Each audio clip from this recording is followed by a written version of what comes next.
Sprite I'm drinking is flat. Been sitting in my locker since Tuesday. It's Thursday now, almost Friday if you count 2 a.m. as Friday, which I don't. I'm in the break room at Hartford General, third double shift this week. My ex-wife Diane would say that's running away from the divorce papers. She'd be half right. The other half is we're understaffed and someone's got to cover the ER. I'm a physician assistant, been one for 11 years. Specialize in emergency medicine, which means I see everything from heart attacks to idiots who superglued their hands together on a dare. That last one was real. Last month. Guy's name was Trevor Palmquist and he worked at the Pratt and Whitney plant in East Hartford. Still can't believe I had to write that in his chart. My daughter Becca texted me an hour ago. She's 16. With Diane in West Hartford, goes to Conard High School, plays volleyball, hates me about 60% of the time. The text said, "Dad, when are you coming home? There's something wrong with the bathroom mirror." I texted back, "What's wrong with it?" No response yet. The thing about working overnight ER is you get the weird cases. The ones that don't make sense during daylight hours but somehow crawl out when it's dark. Tonight we've had 3 patients, for now, all presenting with the same complaint. They see themselves in mirrors and the reflection moves wrong. First one was around 10 p.m. Leonard Voss, 52, insurance adjuster from Wethersfield, came in with his wife. He kept saying his reflection blinked first. Kept saying it over and over. It blinked first. I saw it blink before I blinked. That's not how mirrors work. His wife thought he was having a stroke. Dr. Ranjit, that's Dr. Ranjit Mehta, he's the attending tonight, good guy, knows his stuff. Dr. Ranjit ordered a CT scan. Brain looked fine. No signs of stroke, no bleeds, nothing. But Voss wouldn't stop talking about the mirror in his bathroom at home. How he watched his reflection smile before he smiled. We sent him to psych for evaluation. That was 2 hours ago. Second patient came in at 11:30. Jasmine Okonkwo, 28, works night shift at the Amazon warehouse in Windsor. Same story. She'd been in the bathroom at work, washing her hands, and her reflection turned its head before she did. She said it looked at the door. Then she looked at the door. She started screaming, wouldn't go near anything reflective. Her supervisor brought her in. Dr. Ranjit's getting annoyed. He thinks it's some kind of mass hysteria, maybe something in the water supply. But there's no other symptoms. Just this thing about mirrors. Third patient arrived at 1:15 a.m. College kid from UConn Hartford campus. Names. I'm looking at the chart. Patrick Delgado, 19, pre-med. He's pre-med and he came into the ER crying, saying his reflection tried to climb out of his dorm room mirror. Said it pressed its hands against the glass from the inside. Said the glass rippled, like water. That's when I started paying attention, because that's specific. That's not my reflection moved wrong vague stuff. That's detailed. Glass rippling like water. Why would 3 separate people describe the same impossible thing? Fourth patient just got brought in by ambulance 10 minutes ago. That's why I'm in the break room instead of at the nurse's station. Needed a minute. Needed this flat Sprite and 60 seconds where I'm not looking at what's happening in room 4. The fourth patient is my colleague. Respiratory therapist. Guy I've worked with for 6 years. His name is Todd Brenneman and he's 34 years old. Married, 2 kids in elementary school at Sedgwick Elementary. We play racquetball sometimes at the LA Fitness on Bishop's Corner. They brought him in unconscious. His wife called 911 from their house. Said she found him on the bathroom floor, staring up at nothing, not responding. Pulse is fine, breathing is fine, but he won't wake up. Catatonic. Unresponsive to stimuli. Eyes open but not tracking movement. Dr. Ranjit's running every test. CT, MRI, toxicology, the works. But I saw Todd's wife in the hallway. She told me something she didn't tell the paramedics. She said she heard glass breaking right before she found him. She said when she got to the bathroom, the mirror over the sink was shattered, and Todd was on the floor with his eyes open, staring at the ceiling. She said, "There was blood on his hands, but no cuts. And the broken glass." She stopped. She was shaking. The broken glass was on the outside of the sink, like something broke through from the inside of the mirror. My phone buzzes. It's Becca. "Dad, seriously, the bathroom mirror is doing something weird. Please come home." I type back, "What do you mean doing something weird?" 3 dots appear, disappear, appear again. "It's moving wrong, like a delay. I move and then it moves. Please, Dad, I'm scared." My hands are cold. The Sprite can is sweating condensation onto my scrubs. I work at Hartford General Hospital, 80 Seymour Street. My daughter lives at our old house, Diane's house now, at 47 Wickham Road in West Hartford. That's 15 minutes from here, maybe 12 if I speed. But I'm on shift until 7 a.m. We're already short-staffed, and there are 4 patients here, for that I know of, who need monitoring. Todd's in a coma we can't explain. The other 3 are in psych eval, but what if they get worse? I'm texting Becca, "Cover the mirror with a towel. Don't look at it. I'll be there as soon as." The break room door opens. It's Valerie Park, one of our ER nurses. She's worked here longer than I have, seen everything. Nothing rattles her. Right now she looks rattled. "We've got 6 more coming in," she says. "Ambulances, all the same presentation. Unresponsive, comatose. One of them's a kid." The dispatcher said. She stops. The dispatcher said something about mirrors, about people's reflections attacking them. My phone buzzes again. "Becca." "Dad, it moved its hand and I didn't move mine." Then another text. "Dad, it's smiling at me and I'm not smiling." I'm standing up. The Sprite can tips over, spills flat soda across the break room table. I don't care. "I have to go," I tell Valerie. "My daughter." "You can't," she says. Not mean, just factual. "We're about to be slammed. Dr. Ranjit needs you on the floor. Whatever this is, it's spreading."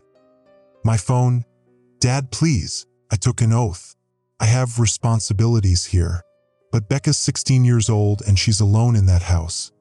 Diane's at some work conference in Boston, not back until tomorrow, and she's telling me her reflection is smiling at her. The loudspeaker crackles. "Code yellow" or "Mass casualty incoming.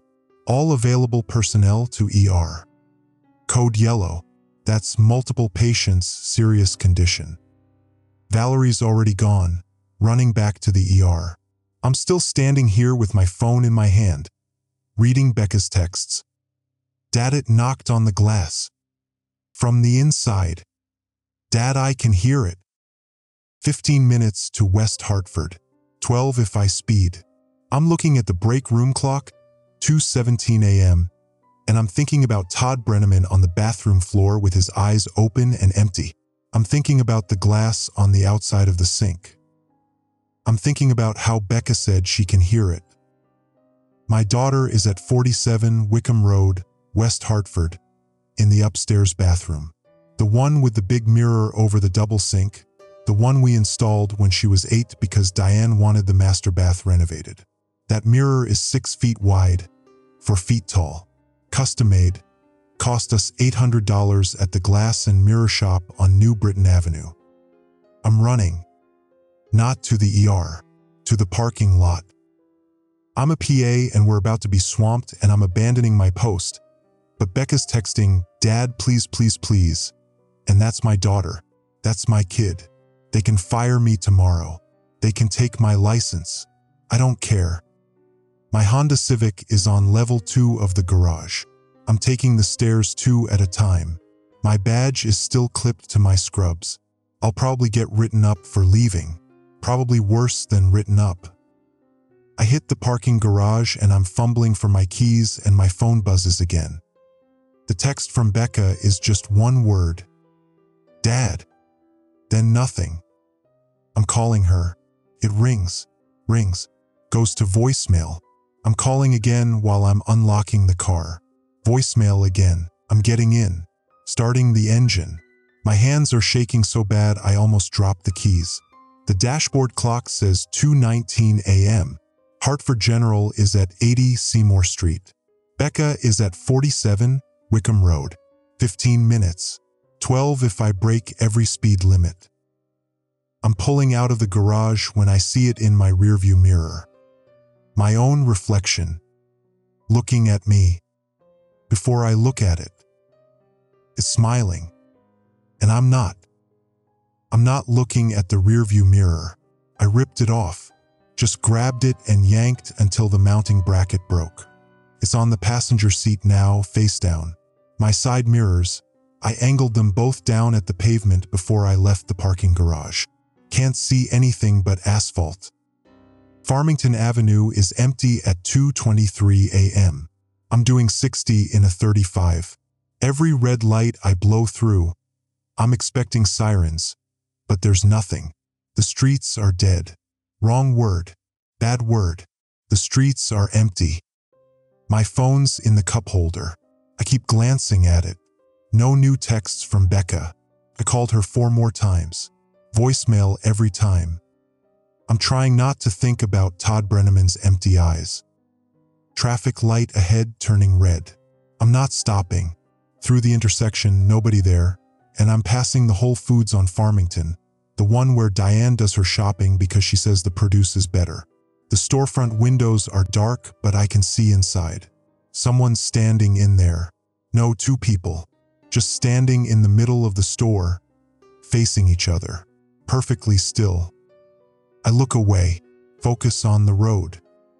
Wickham Road is coming up. Right turn. My hands won't stop shaking. The steering wheel's slippery with sweat even though it's March and probably 40 degrees outside. 47 Wickham Road. That's the 3rd house on the left, the colonial with the blue shutters Diane wanted, the one with the oak tree out front that I said was too close to the foundation. Our mortgage was $2 for $100 a month. Property taxes another $8,000 a year. I know these numbers like I know Becca's birth date. May 14th, 2009, 7:32 p.m., St. Francis Hospital. I'm pulling into the driveway. Diane's Subaru Outback isn't here, still in Boston at that conference. Just Becca's Honda Fit, the used one we got her for her 16th birthday last May. It's parked on the street because she's supposed to leave the driveway for Diane's car. Those are the rules. Were the rules. I don't live here anymore. The house lights are on. Upstairs bathroom, the windows lit up. That's where Becca texted from. I'm out of the car. Front door. I've still got my key on the ring even though I'm not supposed to. Divorce lawyer said I should give it back. Haven't yet. Key in the lock. Door opens. Becca. Nothing. The house smells like... What's that smell? Like Diane's vanilla candles she buys at that expensive place at West Farms Mall. Warm vanilla sugar or something. But underneath that there's something else. Something chemical. Wrong. I'm at the stairs. Becca, my phone's in my hand. I'm calling her again. I can hear her ringtone upstairs. That song she likes, something by Olivia Rodrigo, playing from her room. She's not answering. Taking the stairs. The upstairs hallway has 5 doors. Becca's room, master bedroom, guest room, hall bath, linen closet. The hall bath door is open. Lights on. Becca, if you're okay, answer me. I'm at the bathroom door. She's not there. The mirror over the sink, the $800 custom one from Glass and Mirror Shop, it's intact, but there's something on it. Handprints. On the glass. From the inside. Like someone pressed their palms against it from behind the mirror. The sink is dry. The handprints are wet. How is that possible? How are there wet handprints on the outside of a dry mirror? No, not wet. The glass is rippling. Right where the handprints are. Like someone pushing on plastic wrap. The surface is moving, distorting. I can see the tile behind the mirror warping through it. I'm backing away. Becca's room. She has to be in her room. I'm running down the hall, throwing her door open. Empty. Her phone's on her bed, still ringing with my call. Her volleyball duffel bag is on the floor, still packed from practice. There's a textbook open on her desk, AP Biology, chapter on cellular reproduction. But no Becca. Where is she? I'm checking the master bedroom. Nothing. Guest room. Nothing. Linen closet. Why am I checking the linen closet? She's not in the linen closet. Back downstairs. Becca. Kitchen. Living room. Dining room. The basement door. I'm opening it. Stairs going down into darkness. Light switch doesn't work. Bulb must be out. I'm going down anyway, using my phone flashlight. Becca. The basement's unfinished. Concrete floor, exposed beams, the furnace, the hot water heater, storage boxes from when we moved in 12 years ago. My old medical textbooks in one corner. Becca's toys from when she was little in another corner. I keep meaning to donate them, but Diane says she's not ready. Movement. In the corner by the water heater. Becca. I'm shining my phone light over there.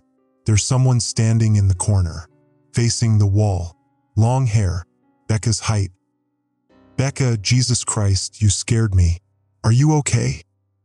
She doesn't turn around. Becca. I'm walking over. My phone light's on her back. She's wearing her school hoodie, the gray Conard High one with the red Chieftains logo. That's what she wears around the house. I'm reaching out, touching her shoulder. She turns around. It's Becca. Same face, same hair, brown, pulled into a ponytail. Same hoodie, but something's wrong. Her movements are off, jerky, like stop-motion animation. And her eyes, they're not focusing right.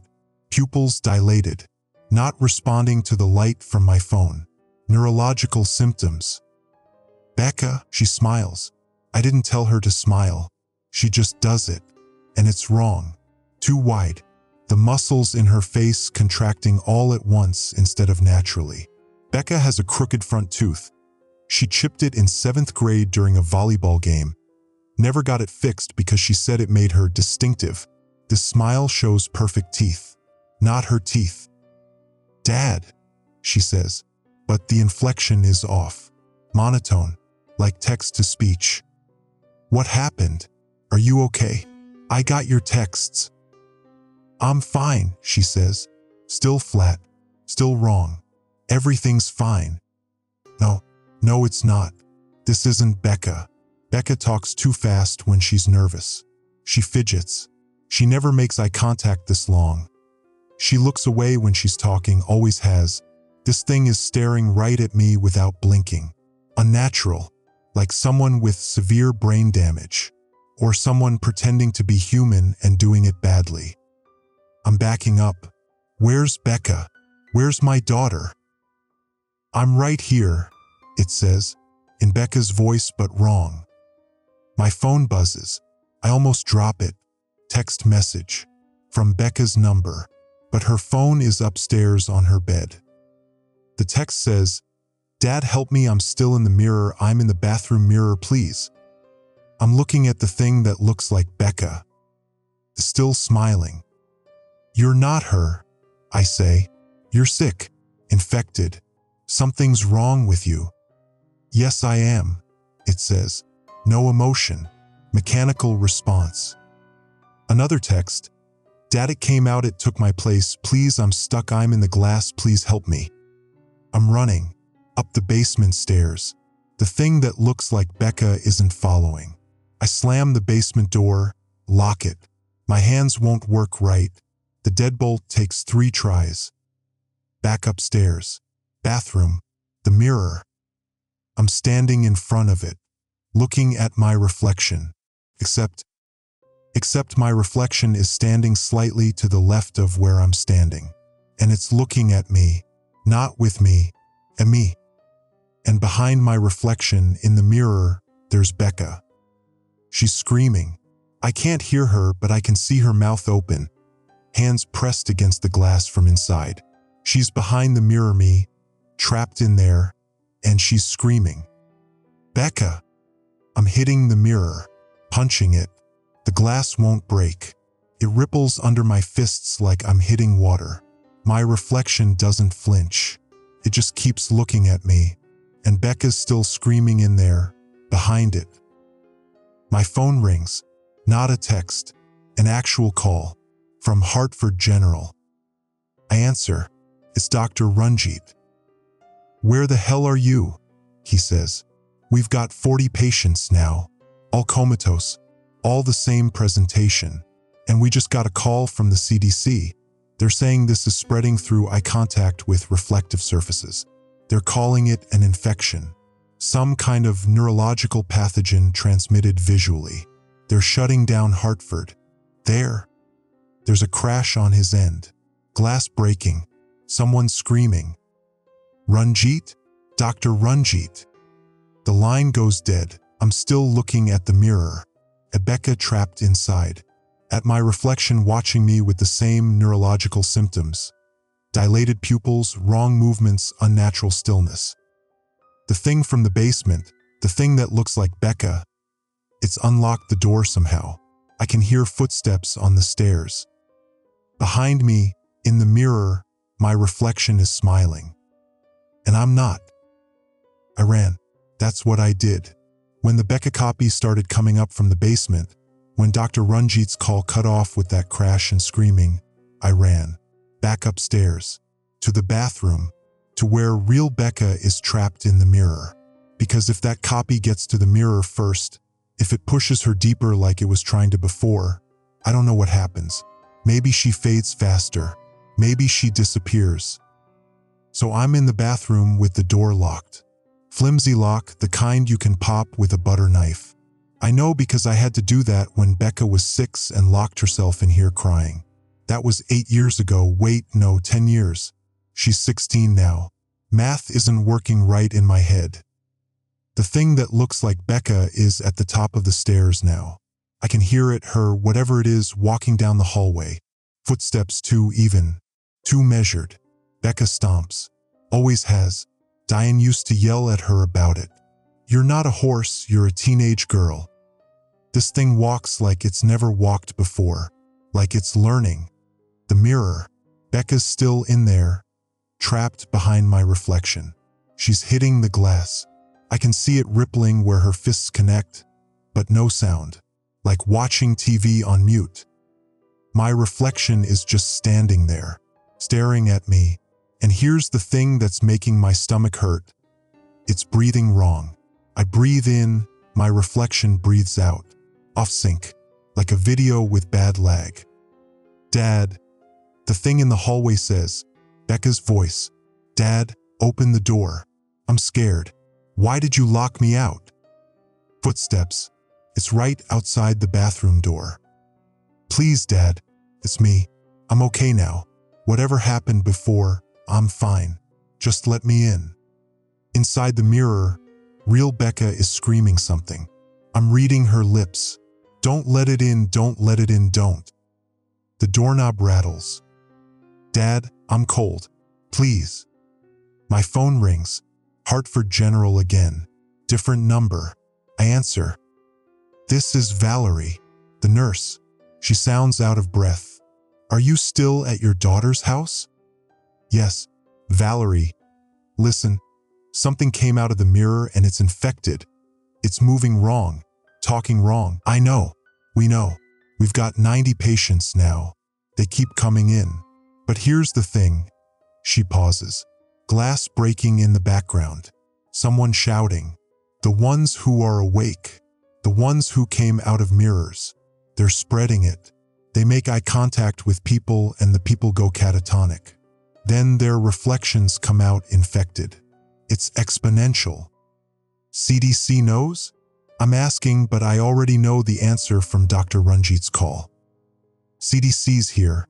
They've quarantined the hospital. Nobody in or out. They're saying to cover all mirrors, all reflective surfaces. They're saying, her voice drops. They're saying Connecticut might be ground zero for a nationwide outbreak. There are reports from Bridgeport, New Haven, Waterbury. All the same thing. People trapped in mirrors, copies coming out. The doorknob's still rattling. Dad, please, I'm really scared. My daughter's trapped in a mirror, I tell Valerie. The real one. Her infected copy is outside this bathroom trying to get in. Then don't let it see you. Don't make eye contact. That's how it spreads.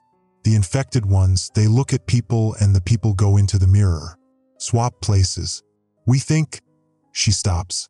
Dr. Ranjit thinks it's a parasitic infection, but it's not biological in the normal sense. The spreading through reflection, through looking. The infection uses reflective surfaces to reproduce. How do I get Becca out of the mirror? Silence. Then, we don't know. We've tried breaking the mirrors where the originals are trapped. When the glass breaks, they disappear. We lose them completely. It's like the mirror is the only thing keeping them existing. The infection needs the reflective surface intact. The bathroom door shudders. Something hits it from the outside. Hard. Dad. The voice is changing. Still Becca's voice, but colder. Flatter. Dad, I know you're in there. Let me in. I've got to go, I tell Valerie. Wait, the CDC wants to talk to anyone who's been in direct contact with the copies. They're trying to find a pattern. They think. Another impact on the door. The lock's going to break. I hang up. The mirror. I'm looking at it. At real Becca trapped behind my reflection. She's pointing at something. At the shower. The glass shower door. It's reflective. There's two of me now. One in the big mirror over the sink. One in the shower door. Both staring at me with dilated pupils. Both moving with that jerky, wrong motion. Infected. The shower door reflection is smiling wider. Unnatural muscle contractions. The door behind me splinters. The infected Becca is forcing its way through. I can see its hand reaching through the broken wood, unlocking the deadbolt from the inside. I grab the towel rack, rip it off the wall. It comes away easy, drywall anchors and all. Diane's going to kill me. That's a stupid thought. Diane's not going to kill me because Diane's in Boston and Connecticut's under quarantine and everyone's getting replaced by mirror copies. I swing the towel rack at the shower door. The glass shatters. The reflection in the shower door, my reflection. It screams. I can hear it. First sound any of them have made. It's a high-pitched shriek like metal scraping metal, and it's coming from the broken shower glass. The pieces of the shower door on the floor, they're not reflecting anything now. They're just glass. Dead glass. The bathroom door opens. The infected Becca is standing there. It looks at me. Dilated pupils. That unnatural smile. Don't look at it. I'm telling myself. Don't make eye contact. I'm looking down at the floor, at the broken shower glass. I can see its reflection in one of the pieces. No, I'm looking away. Can't look. That's how it spreads. It's walking toward me. I'm backing against the wall. The big mirror over the sink is right behind me. Real Becca is still in there. I can hear her hitting the glass even though there's no sound. The infected one reaches out, touches my arm. The hand is cold. Wrong temperature. Hypothermic. Shock symptoms. Dad, it says, look at me. I'm keeping my eyes on the floor, on my own feet, on anything but its face. Dad, look at me. I'm your daughter. Don't you want to see your daughter? My phone buzzes. Text message. I risk a glance. It's from Diane. Conference canceled. They're not letting anyone leave Boston. Logan Airport shut down. What's happening? Is Becca okay? They're saying on the news something about an outbreak in Connecticut, but details are classified. Please tell me she's okay. The copy's hand is on my chin now, trying to lift my face, trying to make me look at it. I need you to look at me, Dad. I'm grabbing the towel rack again. swinging, connects with the infected one's head, staggers back but doesn't fall, doesn't bleed, just looks at me with those dilated pupils, unresponsive to pain. That hurt, it says, flat, factual, not like someone in pain, like reciting a programmed response. I'm swinging again, harder. The metal towel rack hits its skull with a sound like hitting a watermelon. The infected one falls. It's not moving. I'm standing there with the towel rack, breathing hard, looking at this thing on the bathroom floor that has my daughter's face. Is it dead? Can it die? It's not bleeding. Its chest isn't moving, but I can see its eyes, still open, still dilated, staring at the ceiling, still showing infection symptoms. The big mirror behind me. I turn around. Real Becca is pressing her whole body against the glass, mouth open, screaming silently. My reflection is gone, just gone. There's just Becca in there now, trapped in a bathroom that looks like this bathroom but behind the glass. I can see the mirror bathroom behind her. Same tile, same sink, but the door is different. The door in the mirror bathroom is closed. She can't get out. The infection has her trapped in the reflective surface. I'm pressing my hand against the glass where she's pressing hers. The surface ripples, cold, like ice water. My hand doesn't go through, just ripples, just warps the glass. I'll get you out. I'm saying even though she can't hear me. I'll figure this out. I promise. My phone rings. Not Hartford General this time. Different number. 860 area code, but I don't recognize it. I answer. Hello. This is Captain Fowler, Connecticut National Guard. We're establishing containment protocols for Hartford and surrounding areas. All residents are ordered to shelter in place effective immediately. Cover all mirrors and reflective surfaces. Do not make eye contact with anyone showing symptoms of catatonia or abnormal behavior. If you have information about the pathogen source, call. My daughter's trapped in a mirror. I tell him, I'm a PA at Hartford General. I've seen this infection spread. The infected ones come out and replace the originals. We need to. Sir, what's your location? 47 Wickham Road, West Hartford. Stay there. Do not leave. We're setting up checkpoints on all major roads. Nobody in or out of Hartford County until we understand what we're dealing with. You're quarantining the whole county? As of 0300 hours, yes sir. Federal order. CDC and military are coordinating response. This is classified as a Class A infectious outbreak. We just need people to stay inside and away from mirrors until we identify the pathogen. Static. The line cuts out. I'm alone in this bathroom with an infected version of my daughter on the floor and my real daughter trapped in a mirror I can't break. Downstairs, I hear something. A crash. Glass breaking. The house has mirrors. Diane has mirrors everywhere. The hallway downstairs has that decorative one she got at HomeGoods. The living room has the big antique one over the fireplace, the one we bought at an estate sale in Avon. The entryway has a full-length mirror by the coat closet. How many infected versions of me are in this house right now? How many of them are trying to get out? The infected one on the bathroom floor isn't dead. His fingers are twitching, small movements, like neurological reboot. I'm stepping over it, out into the hallway. Every door is closed except Becca's room. Did I close them? I don't remember. The house is too quiet. That's wrong. There should be sounds. The furnace running. The refrigerator humming downstairs. Something. Nothing. Becca's door is open. I'm walking toward it. My feet feel wrong. Too heavy. Too slow. Like moving through water.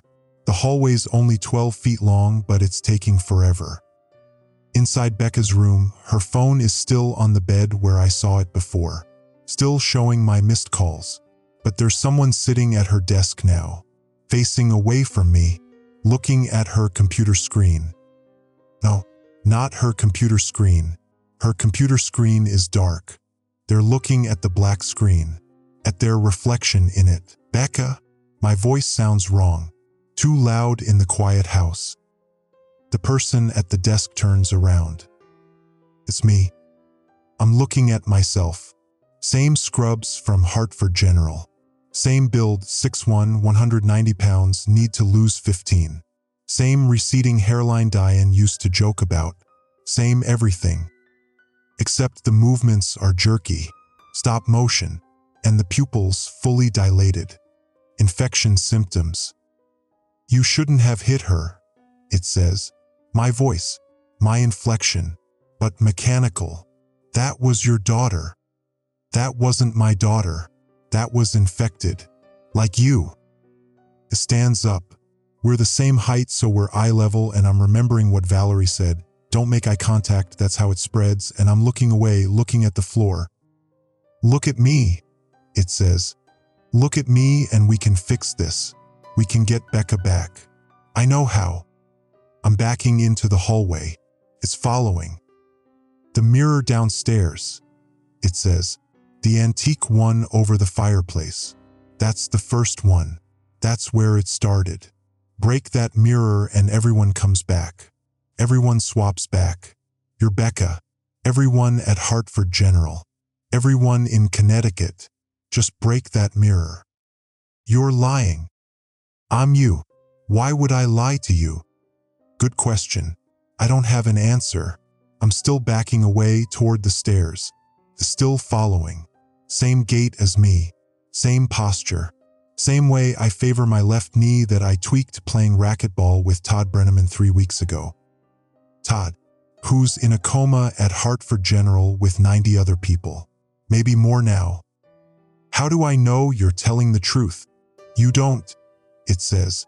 But what else are you going to do? Wait here until more copies come out? Wait until you accidentally look at one and swap places? You're running out of time. It's right. I hate that it's right, but it's right. Downstairs. The sound of glass breaking came from downstairs. That means more mirrors shattered. More infected versions.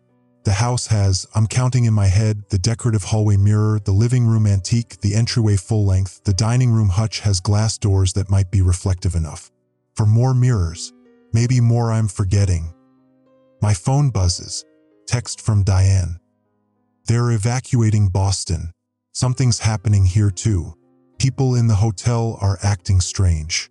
I saw someone attack her own reflection in the lobby. The news is saying it's nationwide now. Please tell me you and Becca are safe. I'm not safe. Becca's not safe. Nobody's safe. The infected one that looks like me is at the top of the stairs. The antique mirror. Living room. Break it and this ends. I'm going downstairs. Not because I trust it. Because I don't have other options. Becca's trapped in the bathroom mirror and Valerie said she'd disappear if I broke it.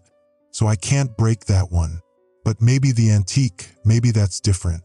Maybe breaking it stops the infection spread. The living room. I'm walking into it. The antique mirror is over the fireplace. 6 feet tall, ornate gold frame. $1,200 at an estate sale 3 years ago. Diane loved it. Said it made the room look bigger. There's someone standing in front of it. Looking into it. A woman. Long brown hair. Wearing Diane's bathrobe. The blue one from Macy's she bought last Christmas. Diane? She turns around. It's Diane. My ex-wife. Same face. Same everything. But the pupils are dilated. Black. And the movements jerky. Wrong. Infected. Michael, she says. My name. The way she used to say it before the divorce, before everything fell apart. Soft. Like she cares. But the inflection is off. Mechanical. You're infected, I say. You're not Diane. Diane's in Boston.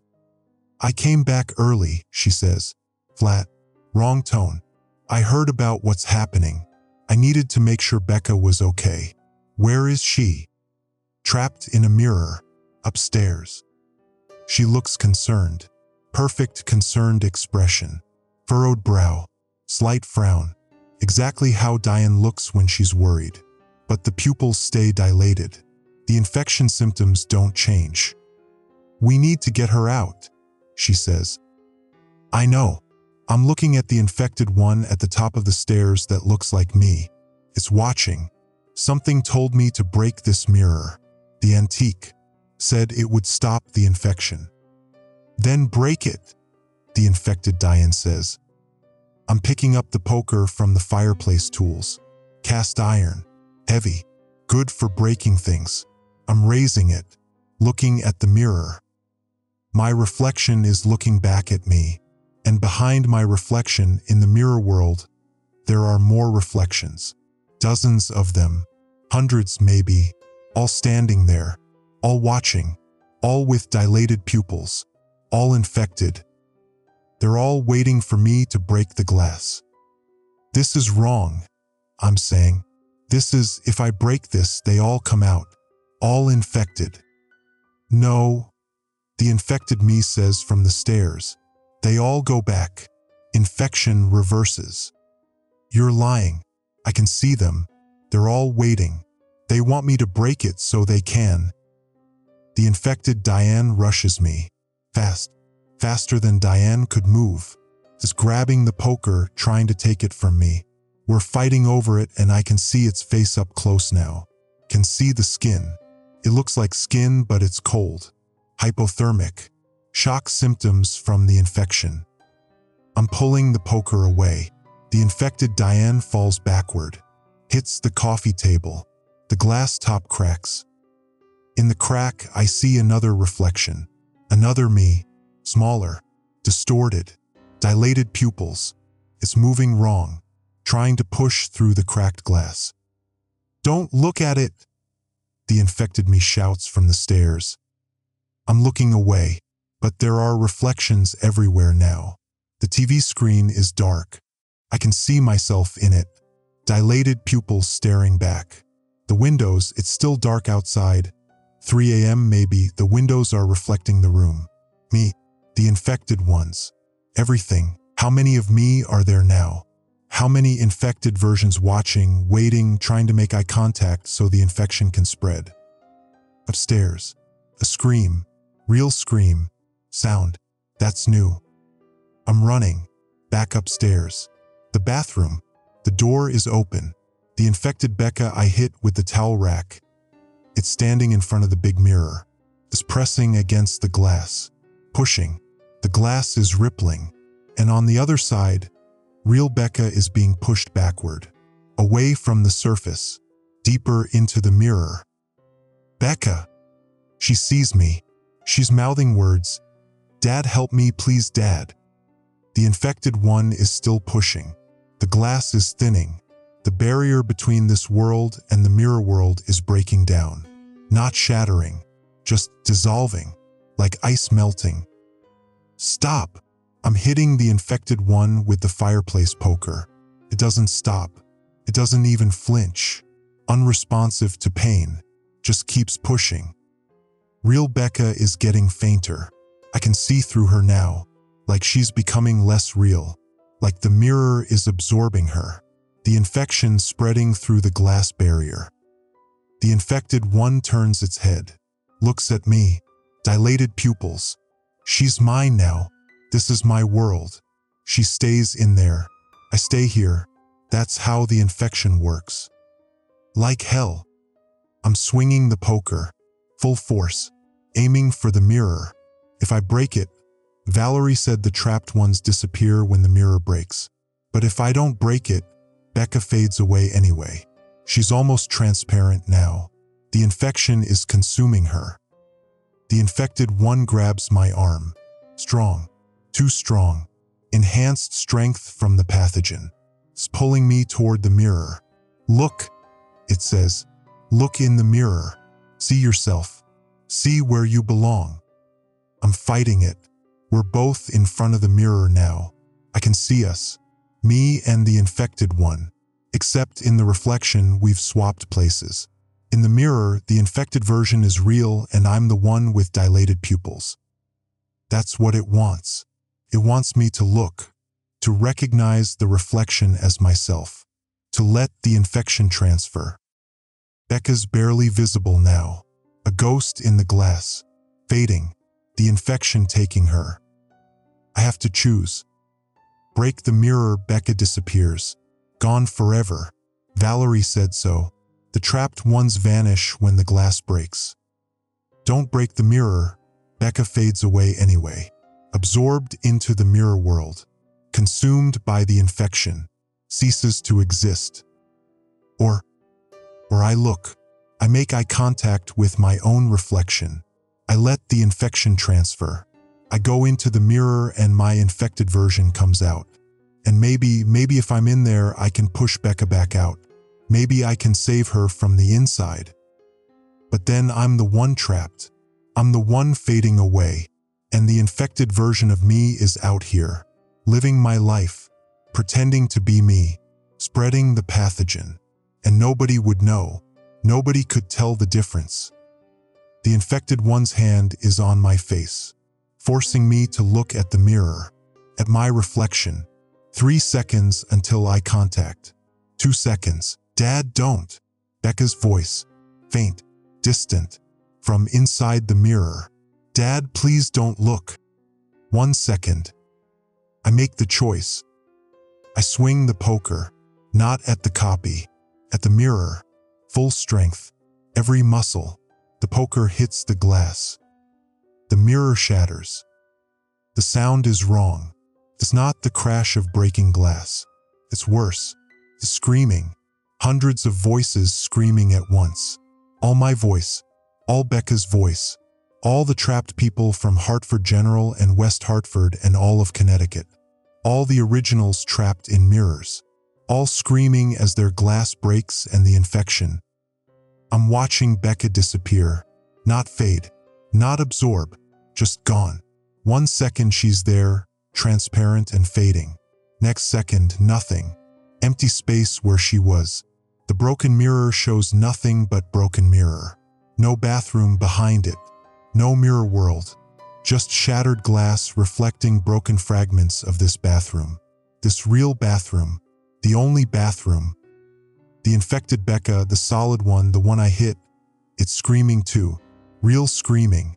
It's clawing at its own face. The skin is peeling away. Not bleeding, just peeling like latex. Underneath is smooth, blank, featureless, like an unfinished mannequin. The infection breaking down. Collapses, stops moving. Just a broken thing on the floor with Becca's hair and Becca's clothes and a blank nothing where her face was. The pathogen dying with the host. I'm standing there with the poker, with the broken mirror, with the silence that's worse than the screaming. Becca is gone. My daughter is gone. Killed her. I broke the glass. I knew what would happen and I did it anyway because why? Because she was fading? Because the infected one said she was being consumed by the pathogen? I chose to break the mirror. I chose to kill my daughter rather than let her fade. Rather than risk letting the infection transfer to me. What kind of father does that? What kind of person chooses that? My phone is buzzing. Multiple texts. Multiple calls. Hartford General. Diane. Unknown numbers. Everyone wanting to know what's happening. Where I am. What I know. I know I killed my daughter. I know the infected versions of me, the one that wanted me to look, wanted the infection to transfer, it's gone too. It vanished when the mirror broke. All the infected ones in this house, all the ones waiting in reflective surfaces. Gone. Just gone. The pathogen eliminated with the hosts. The house is quiet again. Real quiet. Normal quiet. The furnace is running. The refrigerator is humming downstairs. Everything is normal. Except Becca is gone, and it's my fault and normal doesn't exist anymore. It's been 4 hours. The sun is up. 7:43 a.m. according to my phone. I'm still in the bathroom, sitting on the floor. The broken mirror is still broken. The infected Becky is still on the floor next to me. Blank face, empty clothes, like a Halloween decoration someone forgot to finish. The pathogen consumed the host and left this shell. My phone has 63 missed calls, 41 text messages. I'm not reading them. I'm looking at the place where the mirror was, at the wall behind it. The drywall is water damaged, dark stains spreading, but there's no water leak. The stains are shaped wrong, like handprints, like someone pressed wet hands against the wall from inside it. Diane called 8 times. I'm not calling her back. What would I say? Our daughter is gone. Killed her. I broke the mirror and she vanished and it's my fault. She wouldn't believe me. Nobody would believe me. Except they would. Because this happened everywhere. Connecticut, Massachusetts, the whole eastern seaboard according to the news I'm seeing on my phone.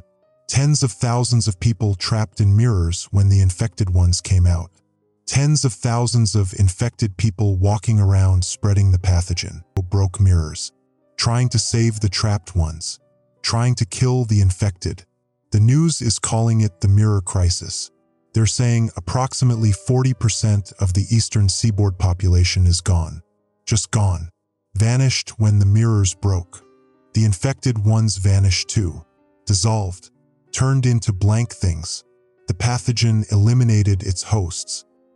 The CDC issued a statement at 6 a.m. They're calling it a mass psychogenic event. A shared delusion.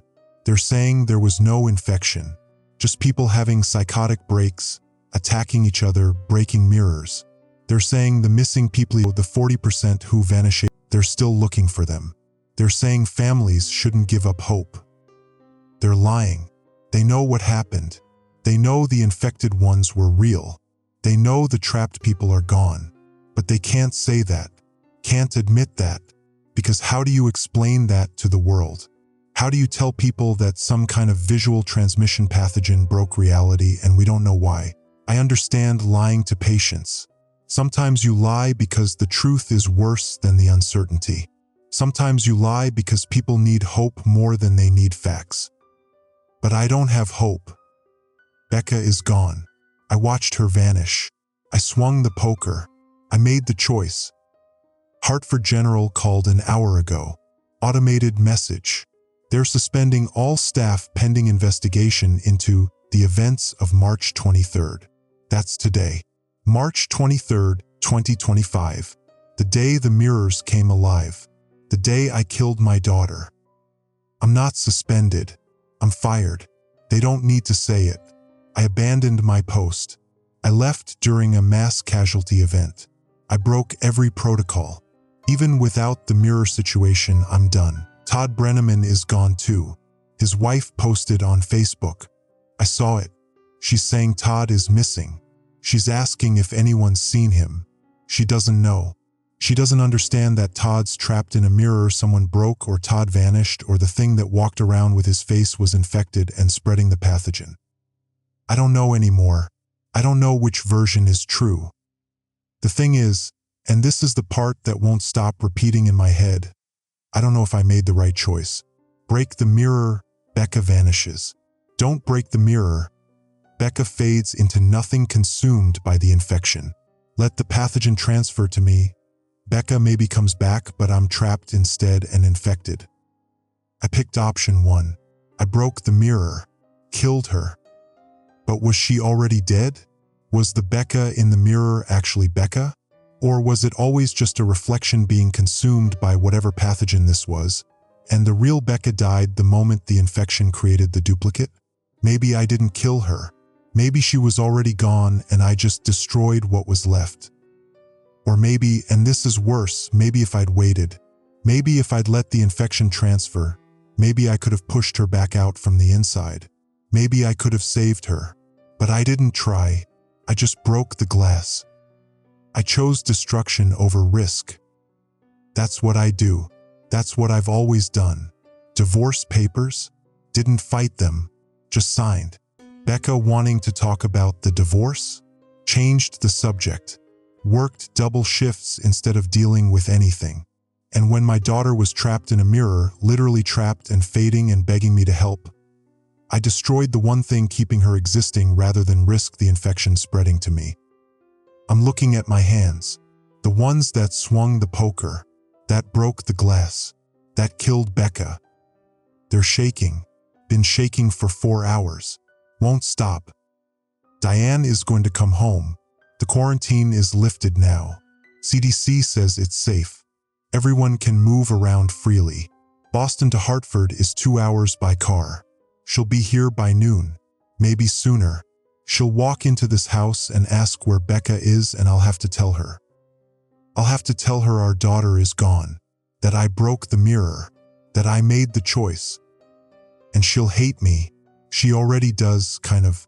The divorce, the working too much, the not being there for Becca's volleyball games, her school events, her life. But this is different. This is unforgivable. I killed our daughter. There's no coming back from that. My phone buzzes. Text from Diane. On my way home. Roads are clear. Should be there by 11. Is Becca okay? Please tell me she's okay. I'm typing, Becca is. I'm deleting it. Typing again. Diane, I need to tell you. Deleting it. I can't tell her over text. I can't tell her at all. But I have to. I'm typing, Becca is gone. I'm sorry. I'm so sorry. Send. 3 dots appear immediately. Disappear. Appear again. Then, what do you mean gone? I'm not responding. What can I say? How do I explain? How do I tell her I broke the mirror and Becca vanished and I chose that over risking infection? My phone rings. Diane calling. I'm not answering. It rings and goes to voicemail. She calls again and again. I'm turning the phone off. The bathroom floor is tile. Diane picked it out. Gray tile with white grout. It's cold. I've been sitting here so long my legs are numb. The broken mirror pieces are everywhere. I should clean them up. I should do something. But I'm just sitting here. There's still one intact piece of glass. A shard about 6 inches long, sharp edges, attached to the frame. I can see my reflection in it. Partial reflection. Just my eye, part of my nose. The reflection is looking at me. Pupils dilated, still showing infection symptoms. I'm not looking at it. I'm looking away. Because what if it's still happening? What if the infected ones are still in there, still waiting? What if breaking the big mirrors didn't stop the pathogen, just delayed it? What if every reflection is a potential infection vector? What if they're all waiting for us to look, to make eye contact, to let the pathogen transfer? I'm not looking at mirrors anymore, not ever again. The CDC says it's over. The news says it's over. But they don't know. Nobody knows. We don't know where the pathogen came from. We don't know why mirrors became transmission vectors. We don't know if it can happen again. All we know is 40% of the eastern seaboard is gone, vanished, and we're supposed to just, what? Keep living? Go back to normal? Pretend our reflections aren't showing infection symptoms? I can't go back to Hartford General. Can't be a PA anymore. Can't make medical decisions. Can't be trusted. I made a choice and my daughter died. That's not someone you want deciding whether to intubate or whether to resuscitate or whether to administer medication. That's not someone you want making any decisions at all. Downstairs, a door opens. The front door. Keys. Footsteps. Michael? Michael, where are you? Where's Becca? Diane. She's not supposed to be here yet. It's only... I'm checking the phone before I remember I turned it off. Turning it back on. I've been sitting here longer than I thought. Hours longer. Michael! She's running up the stairs.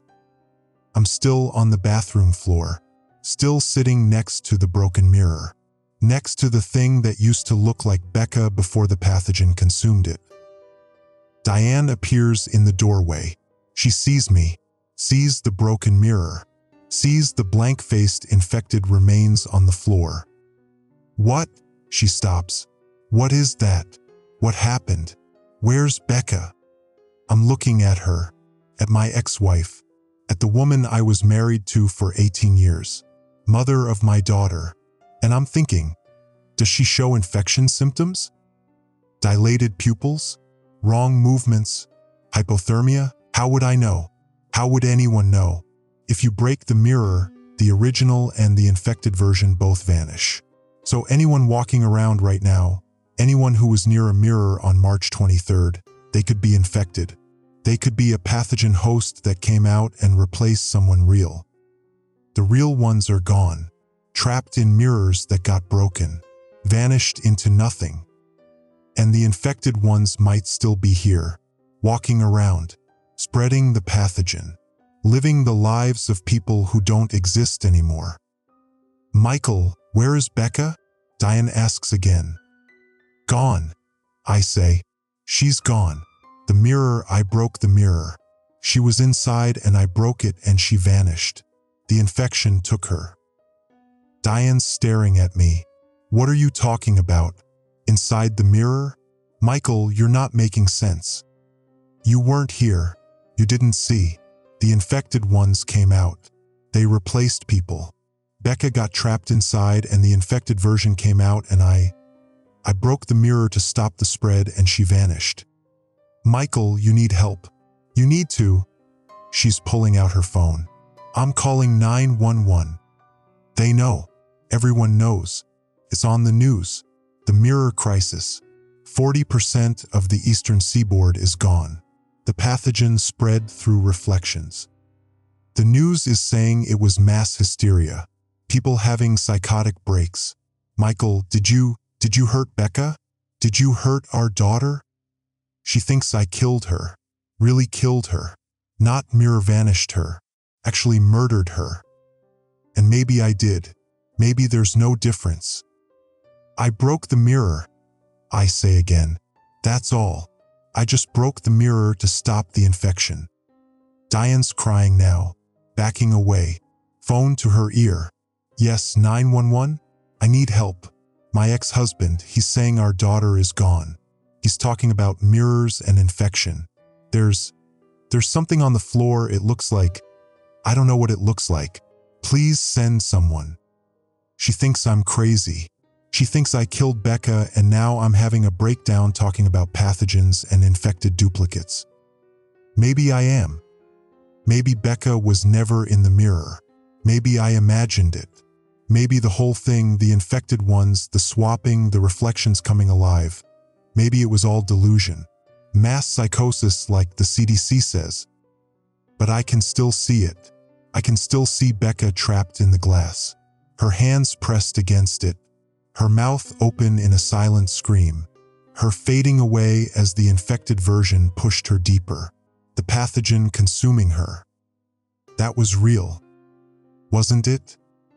I'm looking at the broken mirror again. At the shards on the floor. At my partial reflection in one piece. Dilated pupils staring back. The reflection blinks. Before I blink. I'm not looking anymore. I'm closing my eyes. I'm keeping them closed. Because if I look, if I make eye contact with my own reflection, the infection might transfer.